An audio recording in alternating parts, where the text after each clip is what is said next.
ada sedikit perbedaan pandangan. Tepatnya mungkin perbedaan pandangan, tetapi komparasi pemikiran atas apa yang disusun tim Indonesia Emas saat itu yang dipimpin oleh Menteri Bappenas. Nah, dalam 10 tahun terakhir, saya kira kita juga sudah bersepakat dan banyak regulasi yang mengatur tentang mainstreaming pembangunan kelautan. Dalam konteks yang lebih luas, kita sebut sebagai pembangunan kemaritiman, bukan pembangunan maritim. Pembangunan kemaritiman dalam mainstreaming pembangunan Indonesia 2045. Apa yang membedakan dengan konsep yang mungkin ya sudah dipelajari soal MP3EI, kemudian SDGs maupun yang kemarin berkembang di G20, bahwa pembangunan Indonesia 2045 itu tidak menekankan pada kekuatan daratan, kekuatan sumber daya yang ada darat. Tapi kita ingin mengembalikan kekuatan Indonesia yang potensinya ada di wilayah perairan. Ada 3 alasan besar di situ kenapa 2045 kita menekankan itu. Yang pertama, luas wilayah kita, rentang kendali kita itu adanya di wilayah perairan. Dan saya kira kita juga semua bersepakat wilayah perairan kita ini 0 sampai 200 bahkan sampai ke zona tambah, zona eksklusif, itu baru 20-30% dapat kita manfaatkan untuk membangkitkan ekonomi Indonesia. Ekonomi Indonesia itu yang saat ini itu hanya sepersekian persen dari potensi yang kita miliki. Dan itu 70% ada di Pulau Jawa. Pulau Jawa tidak akan mampu menampung kepentingan ekonomi bangsa untuk 2045. Itu sudah disepakati bersama. Dan kalau kita keluar dari wilayah itu, maka kita akan dihadapkan dengan wilayah perairan yang kita sebut sebagai pembangunan kemaritiman. Nah, saya masuk ke pembangunan kemaritiman. Saat itu kita mendesak untuk 2045 pembangunan kemaritiman sebagai mainstreaming. Kenapa? Karena sektor maritim itu tidak hanya dimaknai perdagangan laut atau transportasi laut. Webmaster Kamus dan definisi maritim memang hanya bicara soal transportasi dan perdagangan laut kalau kita bicara maritim. Tapi kalau kita bicara kemaritiman, ada imbuhan ke dan daerah, maka semua yang menyangkut maritim itu harus kita bangkitkan ekonominya. Apa itu ekonomi maritim?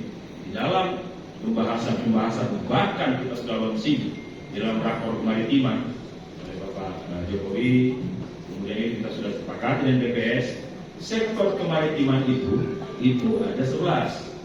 Salah satunya adalah sektor kelautan dan perikanan. Salah lainnya ada sumber daya pulau kecil, ada energi sumber daya mineral, ada wilayah pemanfaatan jasa industri kelautan, bahkan jasa dan ekosistem laut. Nilai PDB maritim itu juga menjadi indikator 5 tahun ini. Mungkin kalau dalam dokumen RPJM kita itu mungkin masih banyak yang perlu kita aduk. Tetapi sesungguhnya kalau kita buka dokumen RPJMN, indeks pembangunan maritim itu sebagai indikator sendiri hampir sejajar dengan indeks pembangunan manusia. Kalau kita bicara manusia, itu ada manusia. Kalau kita bicara pembangunan membangkitkan ekonomi, kita bicara PDB maritim, kita bicara ekonomi maritim. Sehingga mainstreaming pembangunan kemaritiman menjadi kebutuhan kita. Itu poin kedua.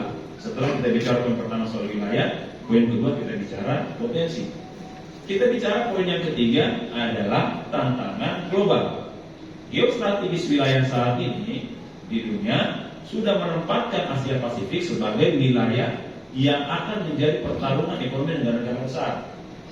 70% kekuatan ekonomi yang bertarung saat ini mengarah ke Asia Pasifik. Asia Pasifik itu, ini nggak ada kota.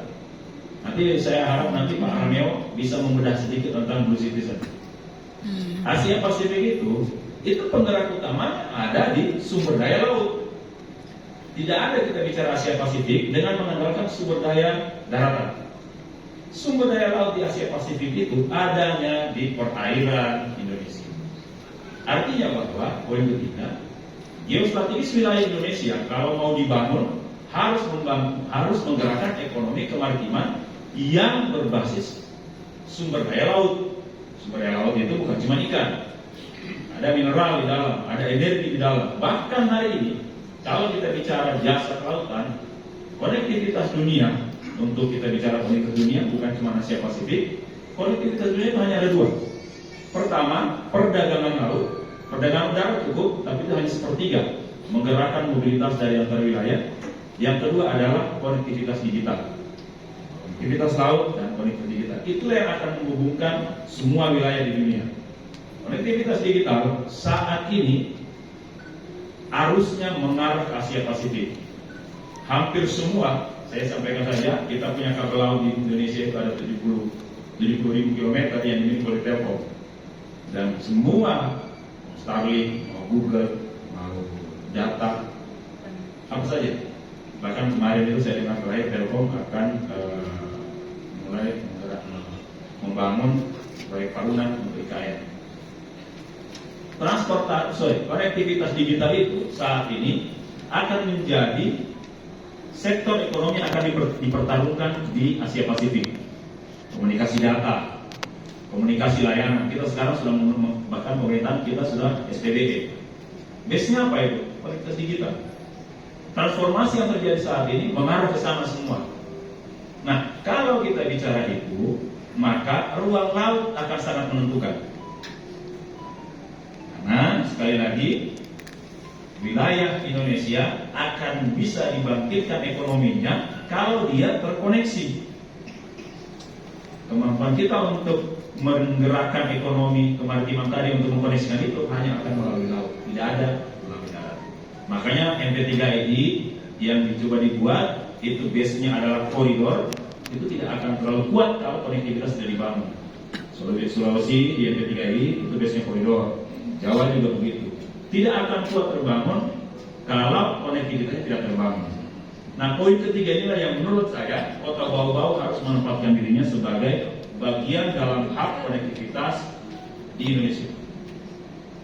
Konektivitas yang saya cerita tadi ada dua, saya ulangi. Konektivitas untuk fisik yang kita melalui laut dan konektivitas digital. Bau-Bau harus menempatkan itu.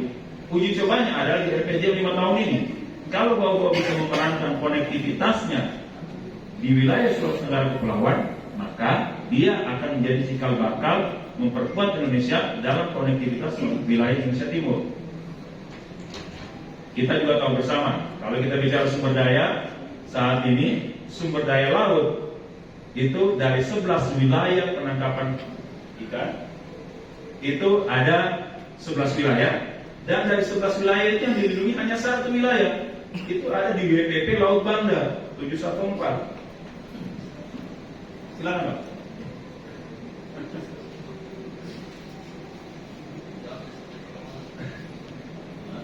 Selamat datang Pak Meru.